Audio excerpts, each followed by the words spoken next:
What's going on, guys? I have some new books for March 18th. I think I picked up 10 books today, and quite a few of them were number ones. So I'm going to separate it out, separate the number ones from everything else. Yeah, there were 5 number ones. So I'll start with the other stuff. Batgirl, number 40. This is the continuation of that storyline that started in number 39. I won't spoil it in case anyone has not read it yet or plans to. It continued in that Secret Origins book. It's been interesting so far. I jumped off Batgirl because I wasn't crazy about this story, but I think they can do some interesting things with what they've got going on now. I just really hope they don't mess it up. Secret Origins number 10 wasn't really essential reading. It was just it just added to the story. So 2 issues from Black Vortex. This is All New X-Men number 39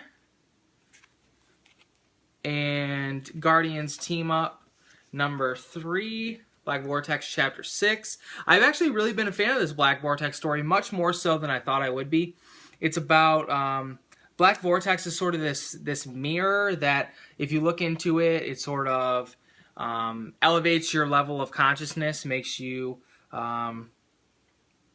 more powerful. And so there's a bunch of people trying to get this Black Vortex. Star-Lord's dad, the Kree, and this X-Men Guardians team that we have got people working together.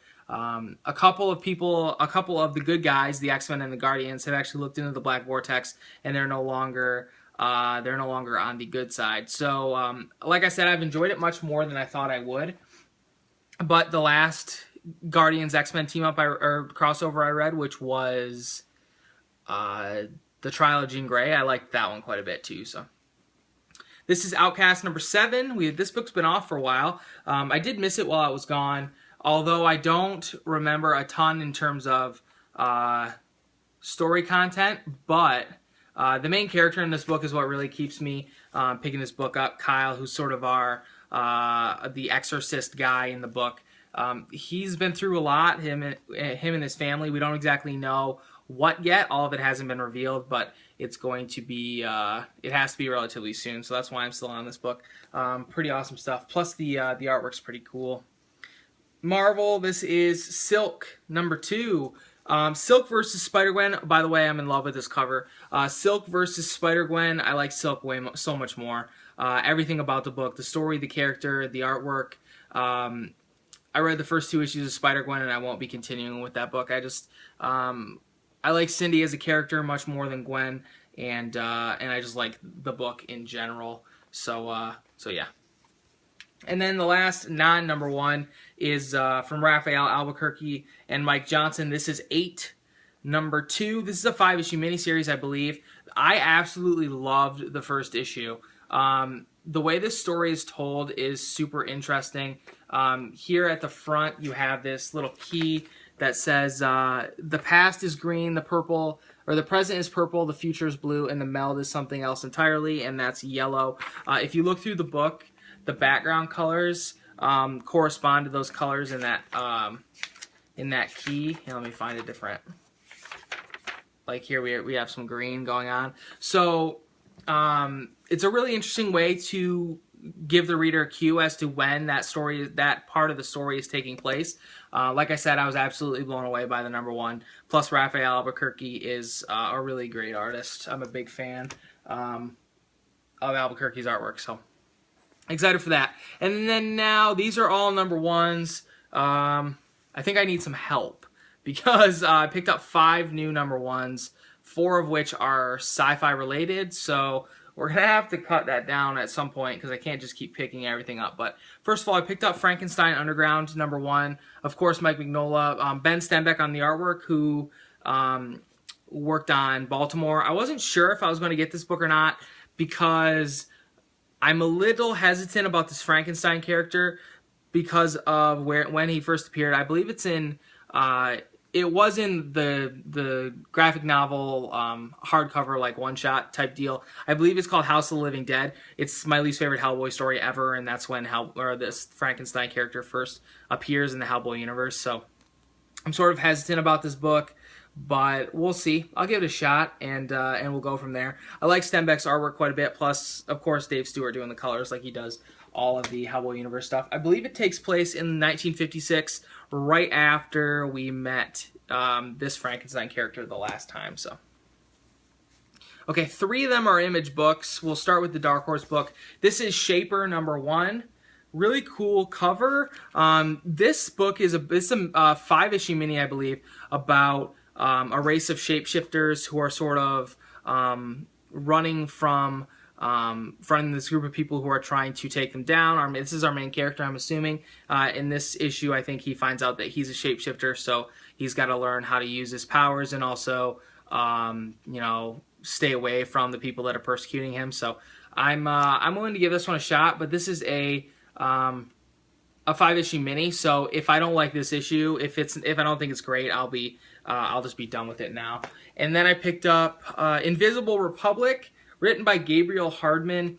I don't know a whole lot about this book other than the solicit said that it was Breaking Bad plus Blade Runner, I think. And I'm not a big Breaking Bad fan, but if you tell me something is like Blade Runner, I'm automatically setting my expectations super high. I absolutely love the movie, and also the book, Do Androids Dream of Electric Sheep, is one of my favorites. So I think I'm going into this with unrealistically high expectations, so we will see. The artwork looks pretty good, so I'm willing to give it a shot. Looks like Gabriel Hardman is doing the writing and the artwork with Karina Bechko collaborating on the writing. So we'll see. I'll save the big one this week for last. This is Manhattan Project's The Sun Beyond the Stars #1. I guess Hickman decided to. I didn't even know that this was happening, but decided to cut it off and relaunch it at #1. I haven't read the second volume of the Manhattan Projects. I have the first. I mean the hardcovers. I have the first hardcover. So I didn't want to miss the singles. Once that second deluxe comes out, I can read that and then get into reading this. I'm a big fan of Manhattan Projects. Sort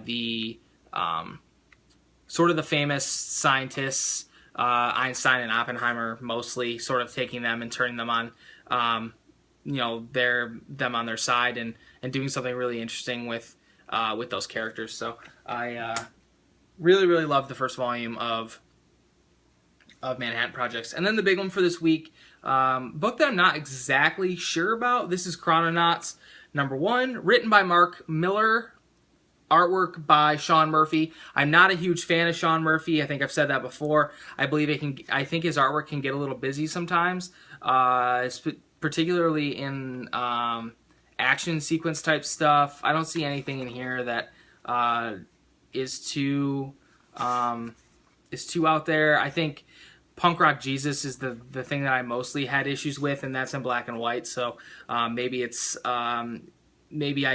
I need his artwork to have some color in it to really enjoy it. But I believe this is about two best friends who are time travelers. Well, a chrononaut is a time traveler, so that's a given. But I believe this is their story of traveling through time, and it's all televised. So I'm actually really, really interested in this book. I got the Matteo Scalera cover, of course, because Matteo Scalera is awesome.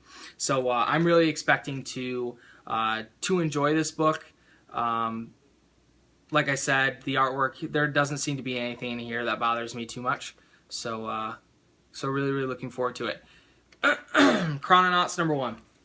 Okay, so that's all the books I picked up this week. Another big week. I'm going to have to cut this down at some point because I can't keep picking up 3 or 4 #1s every single week. But anyway, thanks for watching, guys. Take care, and I will talk to you again soon.